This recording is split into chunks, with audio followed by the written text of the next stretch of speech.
అన్న ముఖ్యంగా million March గురించే మనం ఇక్కడ కార్యక్రమాన్ని పెట్టుకోవడం జరిగింది. మిలియన్ మార్చ్ రోజు అసలు ఏం జరిగింది, మిలియన్ మార్చ్ గురించి మాట్లాడుకోవాలనుకుంటే తెలంగాణ ఉద్యమంలో కీలకమైనటువంటి ఘట్టం మిలియన్ మార్చ్, దాని గురించి మాట్లాడాలనుకుంటే వాస్తవంగా మిలియన్ మార్చ్ సందర్భము ఆ ఘట్టాన్ని తలుచుకుంటే నిజంగా సీమాంధ్ర నాయకులు, అప్పటిదాకా సీమాంధ్ర పాలకులు, ఈ తెలంగాణ గడ్డ మీద ఉన్నటువంటి ఆ పార్టీకి సంబంధించినటువంటి తెలంగాణ నేతల్ని కూడా నోరు మెదపకుండా చేస్తున్న సందర్భం. మేము ఉస్మానియా విద్యార్థి జేఏసీగా ఆర్ట్స్ కాలేజ్ నుంచి ఏ పిలుపునిస్తే ఆ పిలుపుని అందుకొని గ్రామాన ఇవాళ రాస్తారోకలు అంటే రాస్తారోకలు, ధర్నాలంటే ధర్నాలు, ప్రతి గ్రామాన అన్ని సంఘాల కుల సంఘాల జేఏసీలతో పాటుగా కాటి కాపర్ల జేఏసీ కూడా ఏర్పడ్డ సందర్భాన్ని నేను గుర్తు చేస్తాను. మొత్తం గ్రామీణ స్థాయిలో ఎన్ని వర్గాలు ఉంటే అన్ని వర్గాలకు జేఏసీ ఏర్పడ్డాయి. అట్లా పొలిటికల్ జేఏసీ కూడా విద్యార్థి జేఏసీ ఏర్పడ్డ తర్వాతనే ఏర్పడ్డది.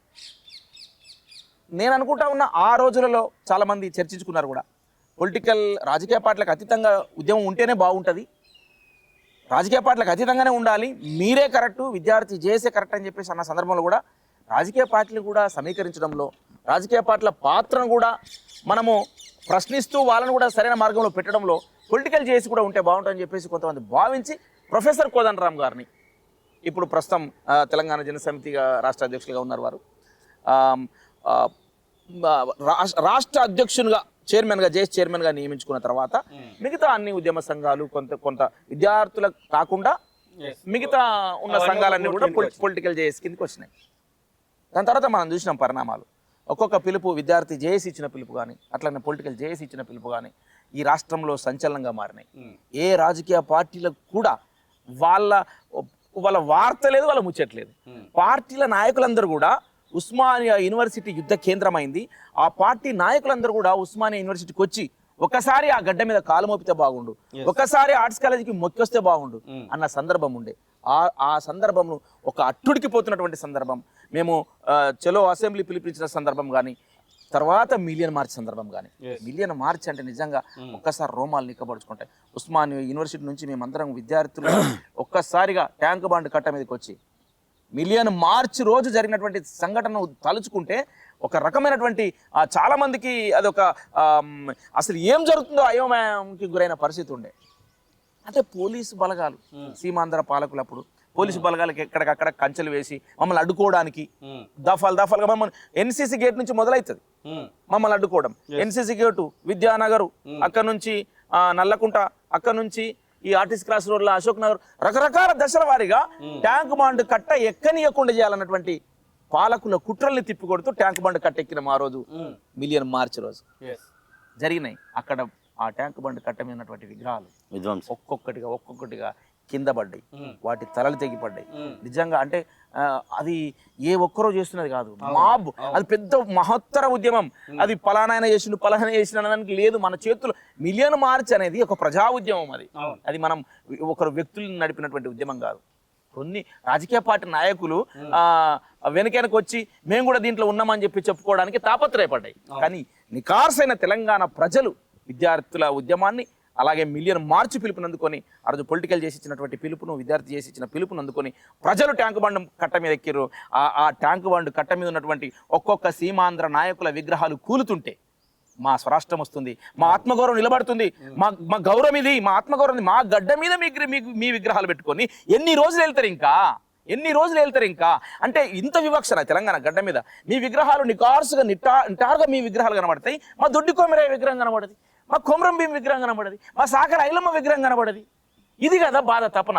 ఆ విగ్రహాలు కూలగొట్టడానికి బాధ అంతా నా అస్తిత్వం ఇక్కడ లేదు, నా హైదరాబాద్ నడిగడ్డలో నా ట్యాంక్ బండ్ కట్ట మీద నా అస్తిత్వం, నా తాత ముత్తాతల వారసత్వం, నా ఉద్యమ వారసత్వం కూడా ఒక్క విగ్రహం లేదు కదా ఇక్కడ అన్నటువంటి బాధ కమిలిపోయినటువంటి ఆ రోజు ఉన్నటువంటి విద్యార్థులకు, ప్రజలందరూ కూడా ఆ ట్యాంక్ బండ్ కట్ట మీద ఉన్నటువంటి సీమాంధ్ర నాయకుల ఆ విగ్రహాలన్నింటినీ ఒక్కొక్కటిని ధ్వంసం చేసుకున్న సందర్భం కాబట్టి దాంట్లో కూడా ఒక స్పష్టత ఉన్నది తెలంగాణ ఉద్యమకారులకు. దాంట్లో కూడా స్పష్టత, శ్రీశ్రీ విగ్రహం కనబడ్డది, మహనీయునికి దండం పెట్టారు. గుర్రం జాషువా విగ్రహం కనబడ్డది, మహనీయునికి దండం పెట్టారు. ఇట్లా ఒక మొత్తం సీమాంధ్ర నాయకులకు, సీమాంధ్ర వ్యక్తులకు అందరికీ వ్యతిరేకం కాదు ఇది. తెలంగాణ ప్రజల గోస, ఏ ప్రాంతంలో ఉన్నా ఆ ప్రాంతంలో ఉన్నటువంటి ప్రజల గోసను ఆలోచించే వాళ్ళు, ఆ ప్రజల వైపు నిలబడే వాళ్ళు ఎక్కడున్న మా వాళ్ళే అని చెప్పేసి శ్రీశ్రీని గుర్రం జాషువాను గుండెల కత్తుకున్నది ఈ తెలంగాణ సమాజం. ఆ రోజు ఏండ్ల తరబడి మమ్మల్ని అవమానానికి గురి చేసినటువంటి నాయకుల పాలకుల విగ్రహాలు కింద పడగొట్టింది తెలంగాణ సమాజం. అది మిలియన్ మార్చ్. ప్రధానంగా 2011 సంవత్సరం మార్చి 10కి ముందు చాలా పర్మిషన్ లేదని అదని ఇదని ముందస్తు అరెస్టులని చాలా పరిణామాలు జరిగినాయి. ఆ రోజున ఒకసారి తలుచుకుంటే మీకు గుర్తున్నటువంటి అంశాల గురించి చెప్పాలనుకుంటే. ఎల్లన్న చెప్పిన విధంగా ఎక్కడైతే ఆర్ట్స్ కాలేజ్ కాడ ప్రారంభమైనటువంటి విద్యార్థుల యొక్క ఈ యుద్ధం అనుకోవచ్చు. మిలియన్ మార్చ్కి వస్తున్నప్పుడు మాకు దఫాలుగా కూడా పోలీసులు మాకు కంచెలు వేసి ఆపడము, తీవ్రంగా లాఠీచార్జ్ చేసి ప్రయత్నం చేయడము.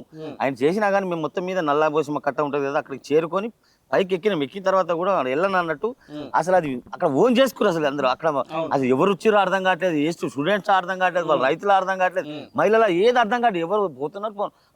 చాలా వాల్యుబుల్ పాయింట్ ఏంటంటే ఎవరెవరైతే మహనీయులు ఆంధ్రాలో ఉన్నటువంటి గొప్ప గొప్ప వ్యక్తులు, ఇప్పుడు మొల్ల అన్నట్టు, నన్నయ్య అన్నట్టు, తిక్కన అన్నట్టు ఎవరెవరైతే ఉంటారో వాళ్ళ విగ్రహాలు మేము కూర్చోకుండా మేము ఆపినాం వాస్తవానికి. ఇది కూర్చోద్దు ఇది కూర్చోద్దు అన్నట్టు. అంటే మనం అక్కడ మన ఆంధ్రాలో ఉన్నటువంటి వాళ్ళు మనకు వ్యతిరేకులు కాదు, మనల్ని ఎవరైతే ఇండైరెక్ట్ గా మనల్ని డైరెక్ట్ గా ముంచుతా ఉన్నారో వాళ్ళకి మనం వ్యతిరేకం. కాబట్టి అక్కడ ఎవరు చెప్పినా కానీ వినే ప్రసక్తి కనబడతలేదు. అది అక్కడికి వెళ్ళి మీ వైస్రాయ్ హోటల్ దాకా మించి ఉన్న విగ్రహాలన్నీ వెతుకుంటా ధ్వంసం చేస్తే అక్కడికి వెళ్ళినప్పుడు మేము పాసం యాదగిరి వీళ్ళందరం అక్కడికి చేరుకునేసరికి లారీ చార్జ్ అవుతుందని చెప్పి మాకు ఇన్ఫర్మేషన్ వచ్చింది.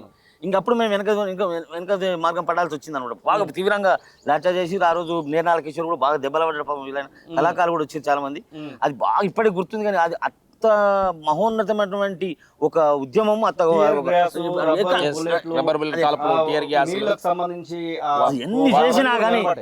ఎన్ని చేసినా కానీ ఉస్మానియా విద్యార్థుల యొక్క త్యాగం అంటే అక్కడ కనబడే జనరల్ ఏంటంటే ఆర్ట్స్ మొత్తం యూనివర్సిటీ మొత్తం కాల్ అయిపోయింది, మొత్తం వచ్చేసి ట్యాంక్ బండ్ మీద ఉన్నది.